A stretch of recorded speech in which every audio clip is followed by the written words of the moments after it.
Good morning students. How are you all? I hope you all are fine. I wish you a very warm morning. I am Miss Gurmeet Kaur from Vidya Bal Bhawan, your social science teacher. Let us start our social science session.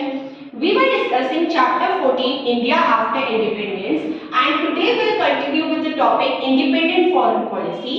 Please come on page number 132. Now students, page number 132, the topic is independent foreign policy. So let us first understand the foreign policy. Let us start.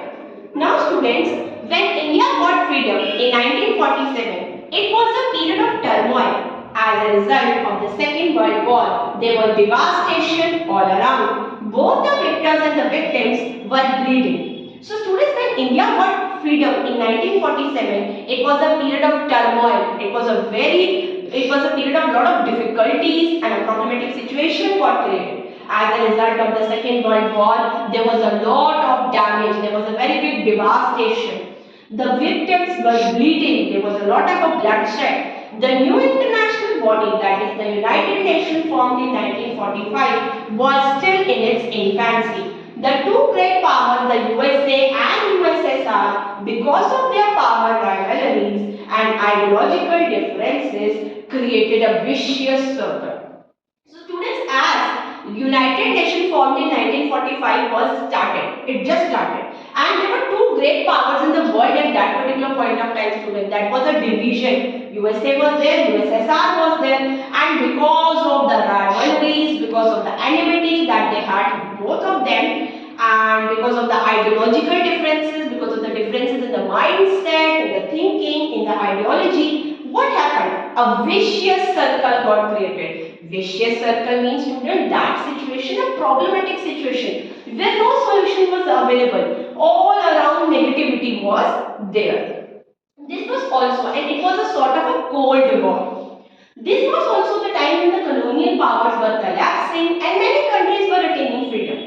Simultaneously, students, at this point of time in the world, a lot many powers were collapsing also and a lot many countries were attaining freedom also. At such a critical juncture, it was the need of the time to follow a very important, cautious, intelligent foreign policy.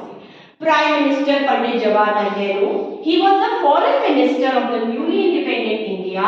He fully knew the gravity of the situation. He very judiciously developed a free independent foreign policy. Non-alignment formed the backbone of this policy. So student Pandit Jawaharlal Nehru, he was the foreign minister. He understood the entire problematic situation very well. So he developed a very important foreign policy, a very intelligent foreign policy. And the backbone, the most important part of this policy was non-alignment. So let us now understand the concept of non-alignment. Now what this non-alignment was, student?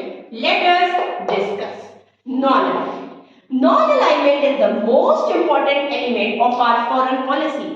At the time of our independence, the world was divided into two hostile blocs.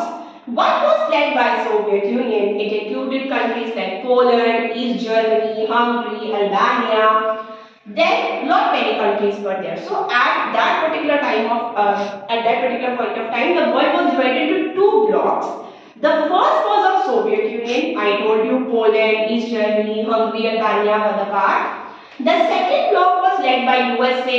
It included England, it included Italy, West Germany, France, and all of them. Both of them were trying to increase their influence at the cost of others. And both these blocks were trying that one bloc was trying all the countries should get attracted towards me. The second bloc was trying all the countries should get attracted towards it. So both of them were trying their level best to attract the other countries towards their ideology, towards their philosophy, ideology. Then students, both of them were trying to increase the influence. They were also making alliances. They were also joining hands with the other country, or they were making alliances. This kind of alignment created in the world an atmosphere of tension. They were basically joining hands with the other country. They were making an alliance, but that alliance was creating a tension in the country. Now, that alliance that alliance, that was known as Cold War. In a world of fear and suspicion, a balance of power and spheres of influence of Cold War and military alliance, the new independent nation were looking forward to an era of peace. But students, at that particular point of time, when a lot of problematic situations were there, no peace was there. At that particular point of time, India thought of a peaceful situation. India brought a breath of fresh air and independent approach to these affairs. India chose the policy of non-alignment. India chose the policy of non-alignment. Now what is this? She did not join any of these blocs and kept out of military pact. In the word of Pandit Jawaharlal Nehru, we propose as far as possible to keep away from the power bloc. So what was this non-alignment? Non-alignment means that we will not support any bloc. We are not in the part of war. We want peace all around. We want peace all around. Then her alignment with any of the big powers would have turned the balance and involved her in the politics.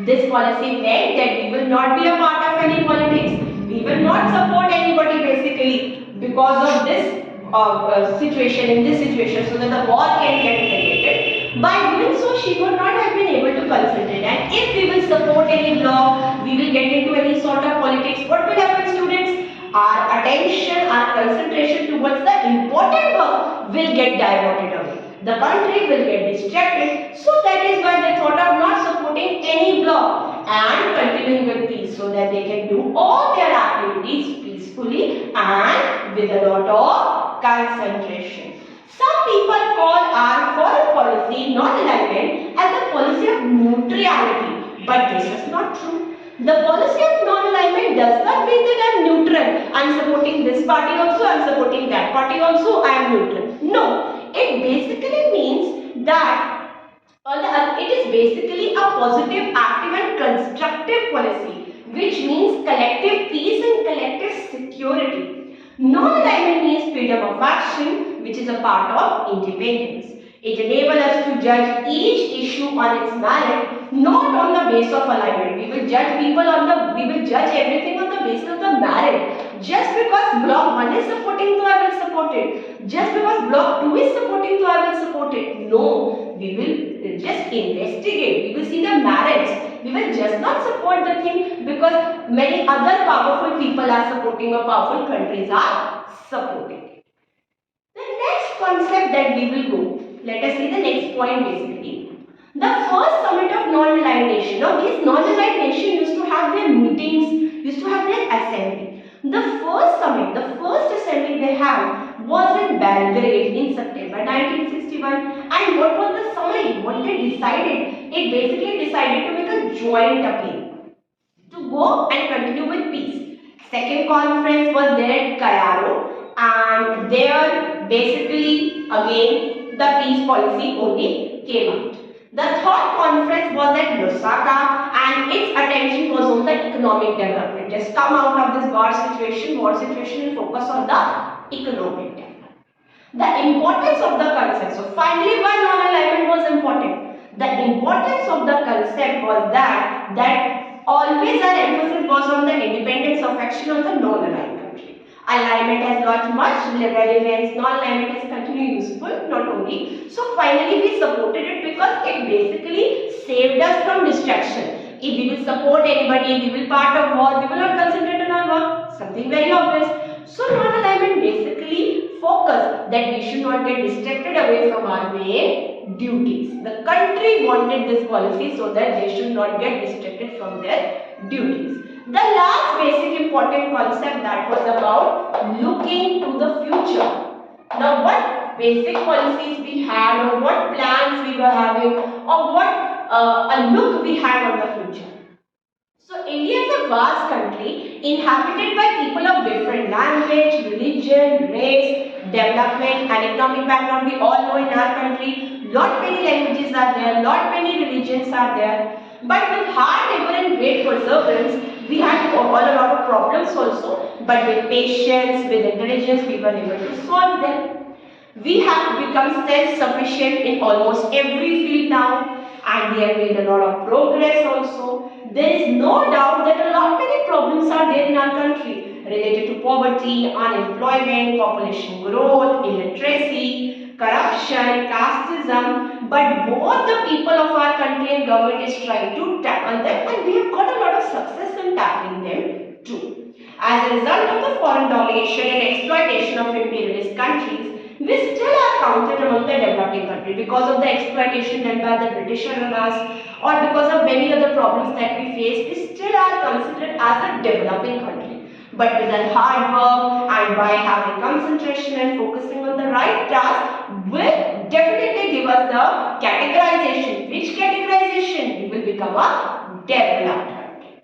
We all have to try, you have to try, I will try, and Robin will try. Definitely we will become a developed country very soon. So this was about today's class, where we have discussed the main points of non-alignment, which basically focused on the peaceful situation, not supporting any bloc, but continuing with the peace and focusing on the development. So students, I hope you have got the conceptual clarity. Now you have to find, you will try to find answers of the exercise questions. You will try to find the answers. Soon I will upload them on the app also. You will complete them in the notebook, and we will have a discussion when the schools will reopen. I think you have got the clarity. Thank you all.